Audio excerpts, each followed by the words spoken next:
સોનું. તમને ખબર છે અત્યાર સુધી ટોટલ સોનું જેટલું માઇન થયું છે ને એનું ટોટલ વજન 2 લાખ ટન છે. આ 2 લાખ ટનમાંથી હાઈએસ્ટ ગોલ્ડ રિઝર્વ્સ અમેરિકાની સેન્ટ્રલ બેંક પાસે છે 8,100 ટન.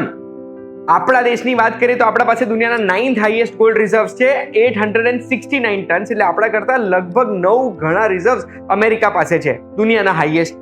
હવે આ જે રિઝર્વ છે અમેરિકામાં ક્યાં પડ્યા છે?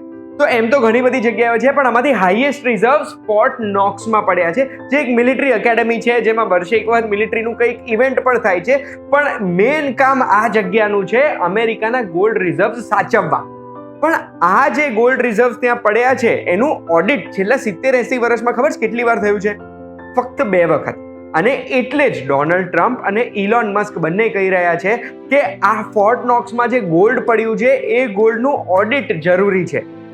તો જો અગર આ ઓડિટ થાય છે અને એ ઓડિટ પછી અગર સોનું ઓછું નીકળે છે એમાંથી, તો આપણી દુનિયાની, અમેરિકન ડોલરની, દુનિયાના માર્કેટની અને બીજી ઘણી બધી વસ્તુઓની શું અસર થઈ શકે, એનો જો તમને જવાબ જોઈતો હોય તો એના માટે ધ્યાનથી સાંભળજો. હું તમને એક વાત કહું.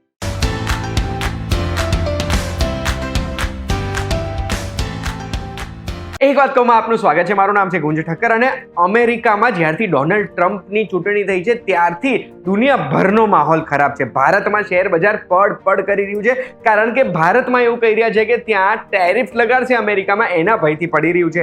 ફોરેન ઇન્વેસ્ટર્સ પૈસા કાઢી રહ્યા છે અને બસ આમ દુનિયાભરની બેન્ડ વાગી ગઈ છે. એમાં હજુ બેન્ડ વાગી શકે છે, કારણ કે ફોર્ટ નોક્સમાં ડોનાલ્ડ ટ્રમ્પ, ઇલોન મસ્ક એવું બી કહે છે કે ગોલ્ડ રિઝર્વ્સનું આપણે ઓડિટ કરી શકીએ.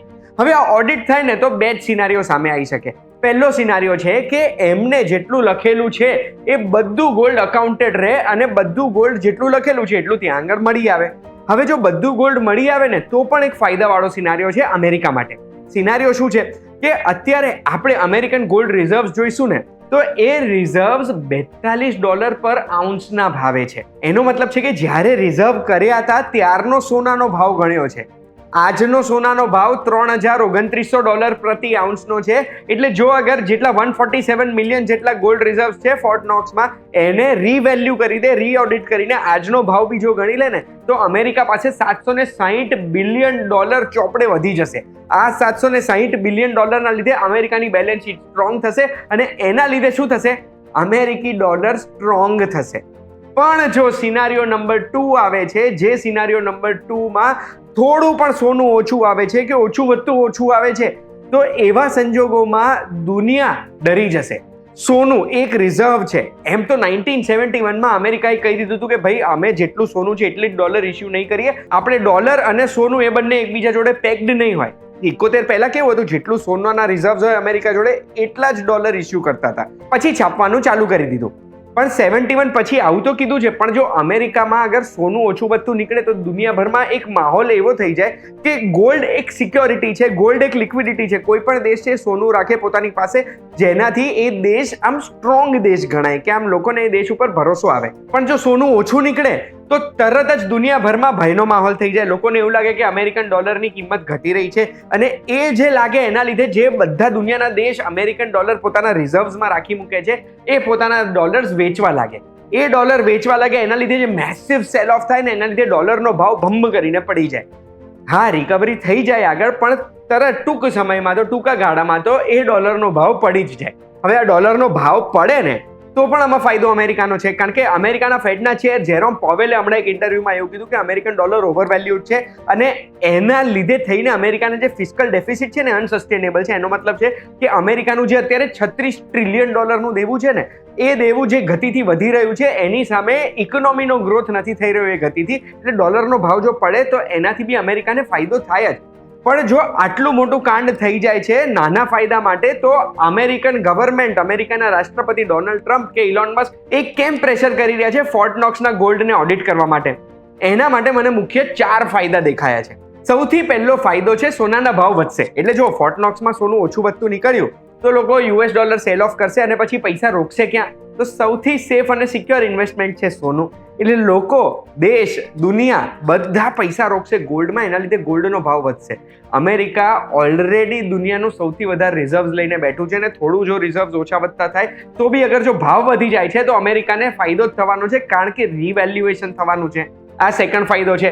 રીવેલ્યુએશન એટલે જે $42.22 પ્રતિ આઉન્સનો ભાવ હતો એ અગર જો રીવેલ્યુએશન થાય તો ઓટોમેટિકલી અમેરિકાની બેલેન્સ શીટ સ્ટ્રોંગ થઈ જાય છે. આજનો $2900 કે 3000નો ભાવ મુકાય છે કે પછી સોનાનો ભાવ વધી ગયો અને નવો ભાવ મુકાય છે તો અમેરિકાની બેલેન્સ શીટ એટલી સ્ટ્રોંગ, દેશના બેલેન્સીસ એટલા સ્ટ્રોંગ, અને એટલે દેશ ઉપર લોકોને ભરોસો વધારે બેસવા લાગશે. ત્રીજો ફાયદો એ છે કે જો અગર સોનું ઓછું વધતું બી નીકળે ને તો એ ગોલ્ડ ઇન્શ્યોર્ડ છે.